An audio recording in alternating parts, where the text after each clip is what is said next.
Okay, இவ்வளோ நேரம் topic பேசுனாங்க, பயங்கர சுவாரஸ்யமா எல்லாம் கேட்டீங்க. மேடம் ஆல்மோஸ்ட் டாபிக் எல்லாத்தையும் கவர் பண்ணிட்டாங்க. ஆமாம் தானே? இன்னைக்கு நாங்கள் ஹெச்எம்கிட்ட கேட்டிருந்தா ஒரு ஃபியூ மினிட்ஸ் வேணும், ஒரு 10 நிமிஷம் 15 நிமிஷம். ஆல்மோஸ்ட் டைம் கிராஸ் ஆயிடுச்சு. இன்னும் பொறுமையாக காத்திருக்கிற ஸ்டூடெண்ட்ஸ் எல்லாருக்கும் ஃபர்ஸ்ட் நன்றி சொல்லிக்கிறேன். டீச்சர்ஸ் ஹெச்எம்ஸ் எல்லாருக்குமே, டிபார்ட்மெண்ட்டுக்கு வந்துருக்கிற டிபார்ட்மெண்ட் ஸ்டாஃப்ஸ்க்கு எல்லாருக்குமே நன்றி சொல்லிக்கிறேன். First of all first ladies cover பண்ணிடலாம், சரியா? ஹலோ பிள்ளைங்களை கேட்குதா? நான் ஹாய் சொன்னா ஹலோ சொல்லணும். எப்படி ஹலோ சொல்லணும்னா ஹாய் சொல்லணும். நான் பேசிட்டே இருக்கும்போது வெளியில் ஹாய் சொல்லுவேன், இல்லை ஹலோ சொல்லுவேன். நடுவில் நீங்கள் ரீப்ளை பண்ணலாம். அப்போ தான் நீங்கள் வந்து ஆக்டிவாக கேட்டுட்டு இருக்கீங்கன்னு தெரியும். இல்லைன்னு வச்சுக்கோங்களேன், உங்கள் மனசு இப்போ வீட்டில் வடை சுட்டுருப்பாங்க, டீ கிடைக்குமா, டியூஷனுக்கு போகணுமா, இந்த போட்ட துணியை போட்டுட்டு போகணுமா, வேற துணி மாற்றணுமா அப்படின்னு பல சிந்தனைக்கு அமெரிக்கா, லண்டனு, இன்ஸ்டாகிராமில் எத்தனை லைக் வந்திருக்கும், அம்மாவுக்கு ஃபோனை நைட் எனக்கு யூஸ் பண்ணணுமா வேண்டாமா, பயங்கர சிந்தனையில் இருப்பீங்க. என் ஃப்ரெண்டு இன்னும் குறிப்பிட்ட சில அந்த பையன் மெசேஜ் அனுப்பியிருப்பானா, அவன் ஸ்டேட்டஸ் பார்த்துருப்பானா அப்படிங்கிற மாதிரி. சில பொண்ணுங்களுக்கு இவளுக்கு நான் ஒரு நம்பர் கிடைக்குமா அப்படிங்கிற ஒரு ஆதங்கம் எல்லாருக்குமே வயசு கோளாறு இருக்குது. அதுக்கு சில வழிமுறைகளை சொல்கிறேன், சரியா? கேர்ள்ஸ் குறிப்பாக சின்ன பிள்ளைங்களா இருக்கட்டும், பெரிய பிள்ளைங்களா இருக்கட்டும், ஒரு விஷயம் நல்லா நோட் பண்ணிக்கோங்க. உங்களுக்கு வந்துட்டு ஒரு மெசேஜ் வரும். நீங்கள் mobile, Instagram, Snapchat, what ever நீங்கள் எந்த சோஷியல் மீடியா யூஸ் பண்ணீங்கனாலும் ஒரு மெசேஜ் வரும். Hi, how are you, hello, எப்படி இருக்க, என்ன பண்ணுற? பெரிய பிள்ளைங்க, நீங்கள் சின்ன பிள்ளைங்களா இருந்தாலும் உங்களுக்கு சின்ன சின்ன ஏன்னா உங்கள் கிளாஸ்க்கு வந்து ஏதோ மெசேஜ் வரும். உனக்கு பிடிச்சிருக்கு, உன் வாட்ச் நல்லா இருக்கு, எப்படியெல்லாம் இந்த மெசேஜ் வருதோ அப்போவே அந்த நம்பரை பிளாக் பண்ணும். பிளாக் பண்ணலான்னு வச்சுக்கோங்க. யாரெல்லாம் இதில் நியூஸ் பார்க்குற பழக்கம் இருக்கும். நியூஸ் பார்க்குறவங்களுக்கு தெரியும், ஒரு நாள் பாலிமர் சேனல்லையோ, தந்திலையோ, ஒரு சைடில் ஒரு பேப்பரில் அழகாக ஃபோட்டோவோட உங்கள் ஜாதகம் வெளியில் வரும்.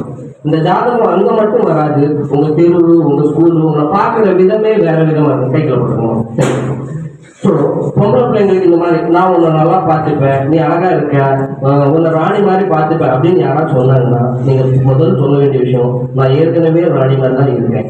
எப்படி எங்கள் அம்மா அப்பா என்ன ராஜா ராணி மாதிரி வச்சு பாதுகாக்கிறாங்க. இந்த மாதிரி நம்பர் வர்றதை டோட்டலாக இமீடியட்டாக பிளாக் பண்ணிடணும், கண்டுக்க கூடாது. நீங்கள் ரீப்ளை பண்ணீங்கன்னா பிரச்சனை உங்களுக்கு தான், சரியா?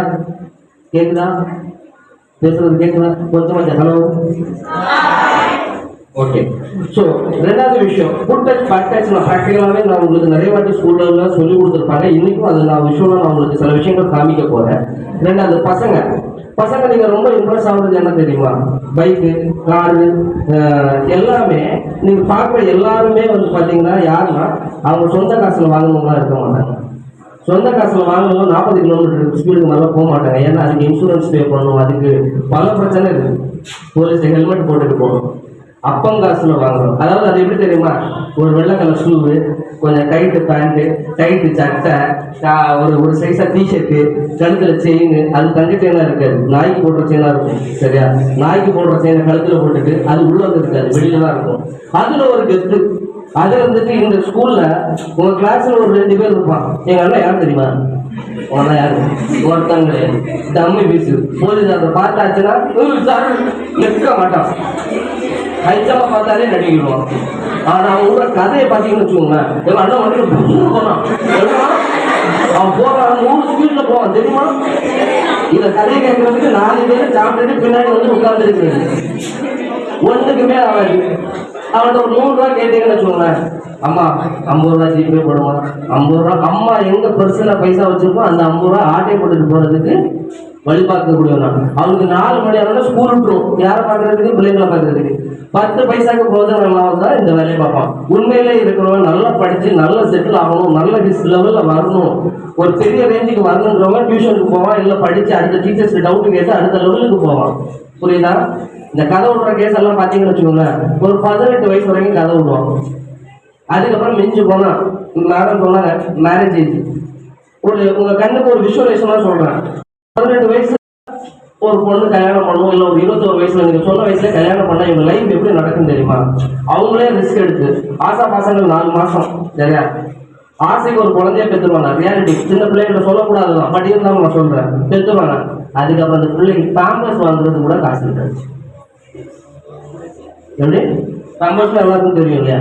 பேம்பர்ஸ் வாங்குறதுக்கு காசு இல்லாமல் அடுத்த வேலைக்கு போவான். 25 வயசுல வந்து பார்த்தீங்கன்னா மறுபடியும் பெயிண்ட் அடிக்கிற வேலைக்கோ ஏதாவது ஒரு வேலைக்கு, இதில் குடியில் கொஞ்சம் பேர் யாருக்கெல்லாம் இந்த லாங்குவேஜ் தெரியும் பசங்கள்லாம்? யாருக்கெல்லாம் இந்த லாங்குவேஜ் தெரியும்?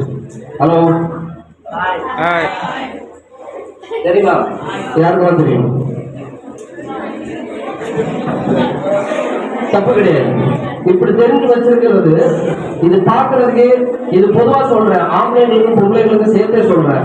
எந்த ஒரு பழக்கமுமே இனிஷியல்ல பார்க்கும்போது பயங்கர சந்தோஷமா பயங்கரமா இருக்கும். பார்க்காதத பார்த்தாலே நாக்க தொங்க பண்ற மாதிரி இருக்கும். ஃபர்ஸ்ட் சுகமா இருக்கும், ரெண்டாவது அது அடிக்ஷன் ஆகும், மூணாவது என்ன ஆகும் தெரியுமா? அது இல்லாம இருக்க முடியாது. அது இல்லாம இருக்க முடிஞ்சா என்ன பிரச்சனை வரும் தெரியுமா?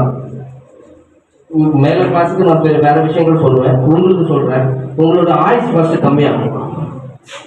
நீங்க சில விஷயங்கள் சாதிக்கணும்னு நினைக்கும் போது உலகத்துல இன்னைக்கு நீங்க யோசிச்சு பாருங்க. நாங்க இன்னைக்கு வந்து பேசுறோம் அப்படின்னு சொன்னா ஏதோ படிச்ச காலத்துல கொஞ்சம் நல்லா படிச்சனால ஒரு லெவலுக்கு வளர்ந்துருக்கும். இன்னைக்கு எங்க கூட படிச்சவங்க பெயிண்டிங் வேலைக்கும் கொத்த வேலைக்கும் போறாங்க. நீங்க முடிவு பண்ணிக்கோங்க, உங்க கனவு பெரிய கவர்மெண்ட் வேலைக்கு போகணுமா, இல்ல பிரைவேட் வேலைக்கு போகணுமா, இல்ல கொத்த வேலைக்கு போகணுமா, டிரைவர் வேலைக்கு போகணுமா? நான் அவங்கள தப்பு சொல்லலாம், அவங்களும் சமுதாயத்துல ஒருத்தங்க தான். ஆனா அவங்களுக்கு படிக்கிறதுக்கு ஒரு சூழ்நிலை வாய்ப்புகள் தவற விட்டு அவங்க ஏதோ ஒரு தப்பு பண்ணனால தான் இன்னைக்கு அவங்க அந்த நிலைமைகள் வந்தாங்க. இன்னைக்கு இதுல யாருமா வீட்டுல சோத்துக்கு கஷ்டப்படுறவங்க 190 பேர் இருக்க மாட்டீங்க. ஒருவேளை ஒரு சூழ்நிலை நிமித்தமா இருந்தாலும் நீங்க அதை தாண்டி வரணும். தடைகள் இல்லாம வெற்றி கிடையாது. ஹலோ, நான் ஏதோ கவிதை பேசுற மாதிரி பேசிட்டே இருக்கேன், நீங்க அப்படியே வாய் திறந்து கேட்பீங்க. நான் பேசுறது ஏதாவது புரியுதா? ஓகே, நான் பேசுறதுல நல்ல விஷயத்தை எடுத்துட்டு போங்க, கெட்ட விஷயத்த விட்டுட்டு போயிருங்க.